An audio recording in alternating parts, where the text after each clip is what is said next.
Bonjour à tous, alors aujourd'hui on est le samedi 10 avril, je suis à l'intérieur de la maison, j'ai commencé à bosser sans vous. Aujourd'hui ça va être tranché pour l'arrivée d'air pour le poêle à granulés.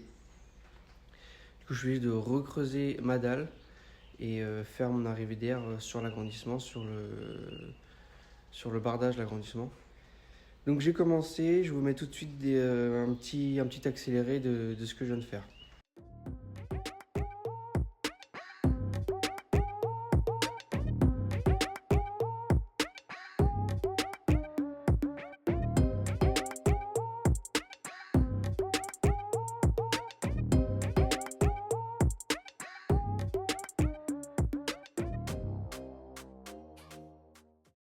Voilà, le poêle va se situer à peu près dans cette zone-là. Du coup, je dois faire mon arrivée d'air par le bas, parce que derrière ici, derrière mon mur directement, c'est encore dans la maison, donc il faut une arrivée d'air extérieure. Donc la seule solution la plus proche, c'était là-bas. Je voulais pas faire dans ce mur-là, parce que sinon ça allait faire une grille sur les pierres, je voulais pas trop. Du coup, je fais juste à côté de la porte d'entrée. Du coup, j'ai creusé, j'ai pris la fiche technique du poêle, j'ai positionné à peu près l'arrivée d'air de façon optimum parce que ici on va replaquer le mur pour que le poêle soit le plus collé au mur en respectant aussi les normes. Il faut que je fasse passer un tuyau de sang là-dedans. Du coup, j'ai commencé, comme vous avez pu le voir à l'instant, j'ai disqué. Mon arrivée d'air va se faire à ce niveau-là. Et donc, avec mon tuyau de sang, je vais descendre dans la tranchée.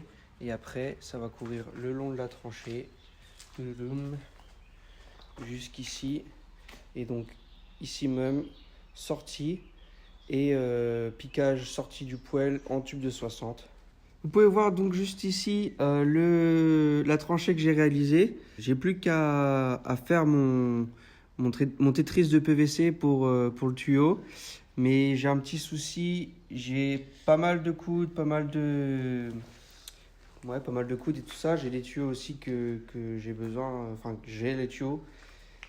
Mais j'ai pas ce qu'il faut. J'ai les deux, j'en ai deux en 20 degrés femelle-femelle qui me vont bien pour faire la partie la partie du bas.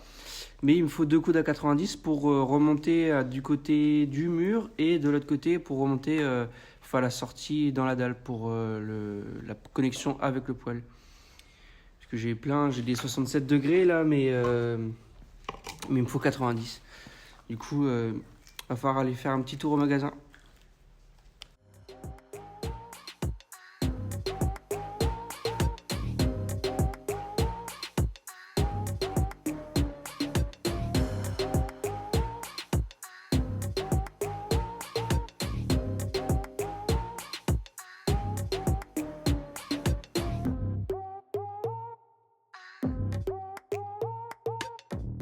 Voilà un peu le visu sur la boîte extérieure pour la prise d'air.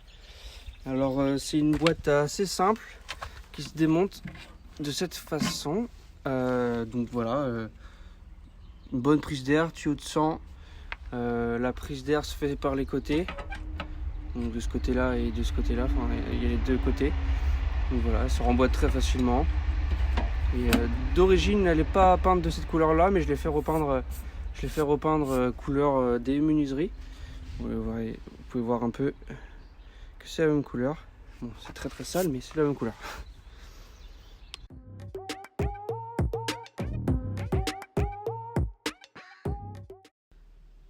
Quoi? Tu filmes mon cul? Non. Je garde ça privé. Je suis en train d'échantillonner le passage du tuyau dans le mur. On mastique. On verra pas grand chose, je pense. Hein. Ouais, je fais ça propre. Tu mets pas ton pied à droite, hein? Non. Vite. Qu'est-ce qu'on a fait là, Thomas? Bah, on a collé le béton pour enfouir le tube PVC. C'est la fin de la journée. Et quelle heure? 18h30. En vrai, on dirait qu'on n'a pas fait grand chose. Bah c'est ouais, c'est long de faire un trou, de faire le PVC et de reboucher. Et faire un truc bien, c'est long de faire des trucs bien.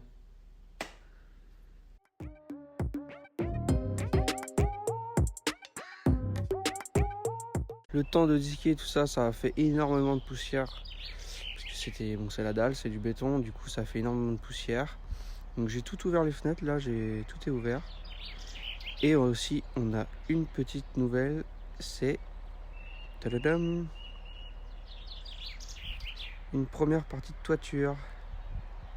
Première partie de la toiture, donc ça fait plaisir, ça avance. C'est pour ça qu'à l'intérieur, j'ai que une moitié de sèche, l'autre moitié complètement mouillée parce que c'est pas encore couvert. On voit encore, comment dire, on voit la charpente. Le plancher n'est pas encore fait vu que ça pleut à l'intérieur. Je préfère pas prendre le risque que ce soit mouillé. Du coup, voilà, avec installation des Velux. Je vous ai montré la partie avant de la toiture qui avait été commencée et qui a été finie du coup devant, et là c'est la partie arrière qui a été commencée. Donc c'est pas trop mal. C'est un bon début. En une journée, le temps de faire tout le tracé et de mettre la gouttière et donc le départ. Et c'est ce qui est compliqué dans tout ça là, c'est la jonction avec l'agrandissement pour le coin de mur ici. Là c'est assez compliqué. Enfin ça part un peu dans tous les sens, du coup c'est un peu la galère quoi. Mais voilà un peu ce que ça peut donner.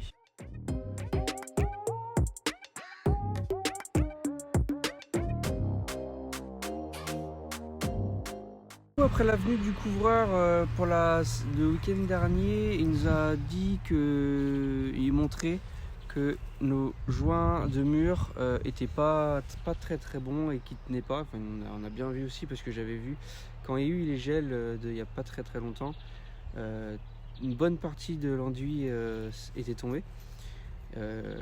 Et aussi on a utilisé du grou, un sable qui est assez... C'est grou. Non, brou. Du brou, un sable assez rouge et qu'on trouve plus ou très compliqué à trouver en carrière, où on en trouve mais grossier, pas fin pour faire de la maçonnerie ou de l'enduit.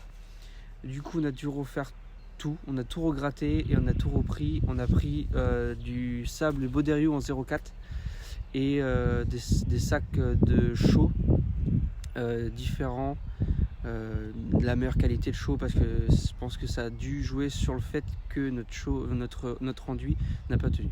Donc voilà le premier rendu après notre premier passage du week-end dernier pour refaire. Donc il y a le soleil, on peut profiter un peu du rendu final.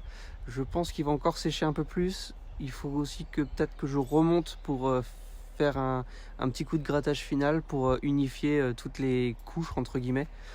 Et il nous reste encore à finir ce pan de mur là, enfin jusqu'en bas quoi. Il n'y a plus grand chose.